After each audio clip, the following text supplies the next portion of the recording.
भारत माता की, भारत माता की। आज की सभा में मेरे साथ उपस्थित, भाई ट्रांसलेशन करना पड़ेगा या हिंदी थोड़ा थोड़ा समझोगे? समझोगे? पक्का? ठीक है, मैं धीरे धीरे बोलता हूं। सबसे पहले मैं तेलुगु नहीं बोल पाता हूं, इसलिए आप सभी से माफी मांगकर मेरी बात की शुरुआत करता हूं। आज की सभा में मेरे साथ उपस्थित यहां के सांसद और कोरुतला विधानसभा के हमारे अभ्यर्थी श्रीमान धर्मपुरी अरविंद जी, जगतियाल विधानसभा की हमारी अभ्यर्थी बहन श्रीमती भोग श्रावणी जी, बालकोंडा की श्रीमती अन्नपूर्णा अम्मा जी, धर्मपुरी से एस कुमार जी, आरमूर से राकेश रेड्डी जी, सत्यनारायण राव जी, पल्ले गंगा रेड्डी जी, वेंकटरमणी जी, चिट्टापल्ली सुखेंद्र गौड़ जी, जेएन वेंकट जी, सुरभि नवीन कुमार जी, डॉक्टर राघवेंद्र राव जी, जेएन सुनीता जी, अंकुला लिंगा रेड्डी जी, बददाम गंगाधर रेड्डी जी, यादगिरी बाबू जी, श्री रुद्र श्रीनिवास जी, और आज की इस विशाल सभा में मेरे साथ आए हुए प्यारे भाइयों, बहनों, माताओं और मेरे जिगर के टुकड़े जैसे युवा मित्रों, आप सभी को नमस्कार। देखो भाई, अभी अभी दीपावली गई है। आप दीपावली मनाओगे ना? मनाई ना? मनाई दीपावली? पटाखे जलाए? मगर इस बार तेलंगाना ने 3 दीपावली मनानी है। मनाओगे 3 दीपावली? मगर भाई पूछो तो सही, कैसे 3 दीपावली मनानी है? ठहरो, मैं बता देता हूं। पहली दीपावली आपने मना ली, दूसरी दीपावली 3 दिसंबर को भाजपा सरकार बनाकर मनानी है, और तीसरी दीपावली 22 जनवरी को मोदी जी अयोध्या में राम मंदिर का तब मनानी है। मनाएंगे? मनाएंगे? एक कांग्रेस पार्टी और टीआरएस दोनों ने सालों तक अयोध्या में राम मंदिर का विरोध किया। मुझे बताओ, अयोध्या में राम मंदिर बनना चाहिए या नहीं बनना चाहिए?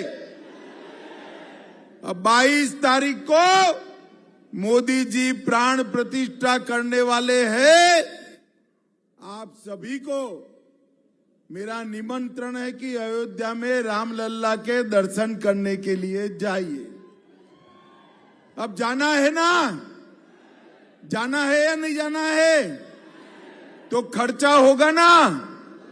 मगर मत करना, तेलंगाना में भाजपा सरकार बनाओ, सबको बारी बारी मुफ्त में अयोध्या में रामलल्ला का दर्शन हम करा देंगे।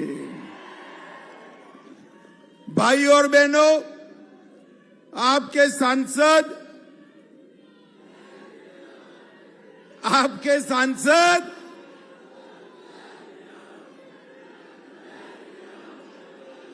मेरे साथ बोलो, जय श्री राम, जय जय श्री राम।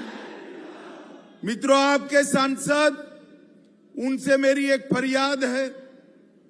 जब भी उनके लोकसभा क्षेत्र का प्रश्न आता है, केंद्र के मंत्रियों के साथ बड़ा झगड़ा करते हैं।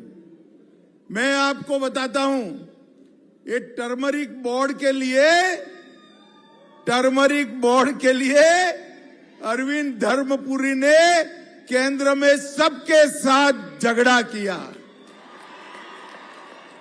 और आज प्रधानमंत्री जी ने यहीं आकर टर्मरिक बोर्ड की घोषणा कर दी और अब हल्दी के किसानों को, टर्मरिक के किसानों को न केवल दाम मिलेगा, इसकी मेडिकल वैल्यू की रिसर्च के लिए 200 करोड़ का सेंटर भी हम बनाने वाले हैं।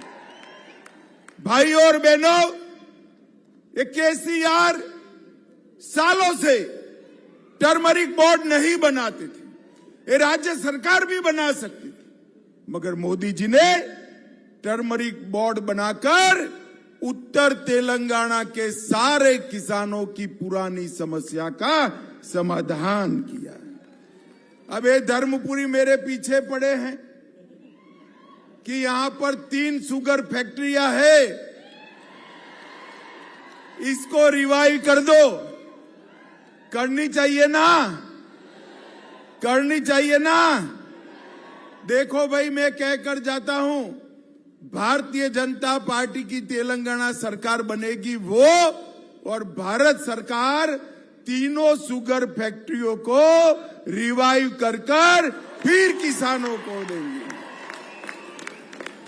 इसके साथ साथ मक्का प्रोसेस कर इथेनॉल की इकाई से पेट्रोल में मिश्रित करने का कारखाना भी यहां पर डाला जाएगा।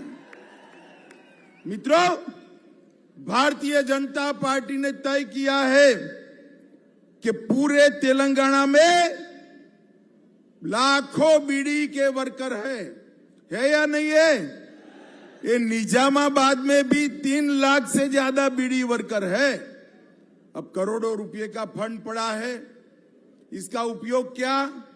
हमने तय किया है बीड़ी के वर्कर के लिए 500 बेड का एक बहुत बड़ा अस्पताल निजामाबाद के अंदर बनाने का काम हम करेंगे। और एनआरआई मंत्रालय भी, एजेंडा हमारा घोषित होता था, अरविंद पीछे पड़ गया कि एनआरआई मंत्रालय बनाओ। एनआरआई पूरी फुल फ्लेज मिनिस्ट्री तेलंगाना के एनआरआई भाइयों बहनों के लिए ये भारतीय जनता पार्टी बनाएगी। मित्रों, मोदी जी ने कहा था कि हम पिछड़ा वर्ग को न्याय करेंगे। एक कांग्रेस पार्टी और केसीआर दोनों ने बैकवर्ड क्लास को न्याय किया है।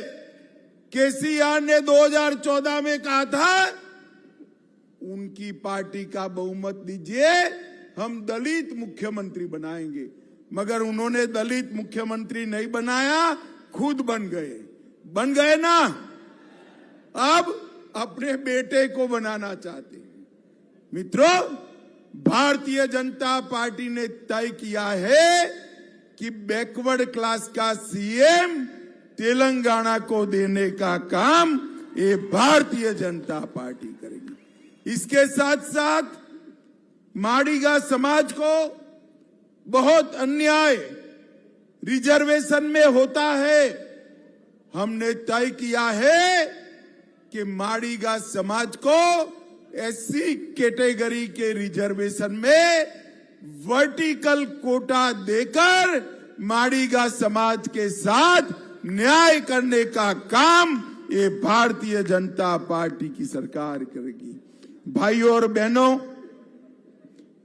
हमने तय किया है कि भारतीय जनता पार्टी की सरकार बनते ही ये 4% मुस्लिम आरक्षण हम समाप्त कर देंगे और ये 4% मुस्लिम आरक्षण का जो सीट बचता है वो एसटी, ओबीसी और एसटी में देकर उनको न्याय करने का काम ये भारतीय जनता पार्टी की सरकार करेगी। मुझे बताओ भाई, हैदराबाद विमोचन दिन मनाना चाहिए या नहीं मनाना चाहिए? जोर से बोलो, बनाना चाहिए या नहीं बनाना चाहिए? निजाम के राज से, रजाकारों से तेलंगाना को मुक्ति मिली, इसकी स्मृति रखनी चाहिए या नहीं रखनी चाहिए? ये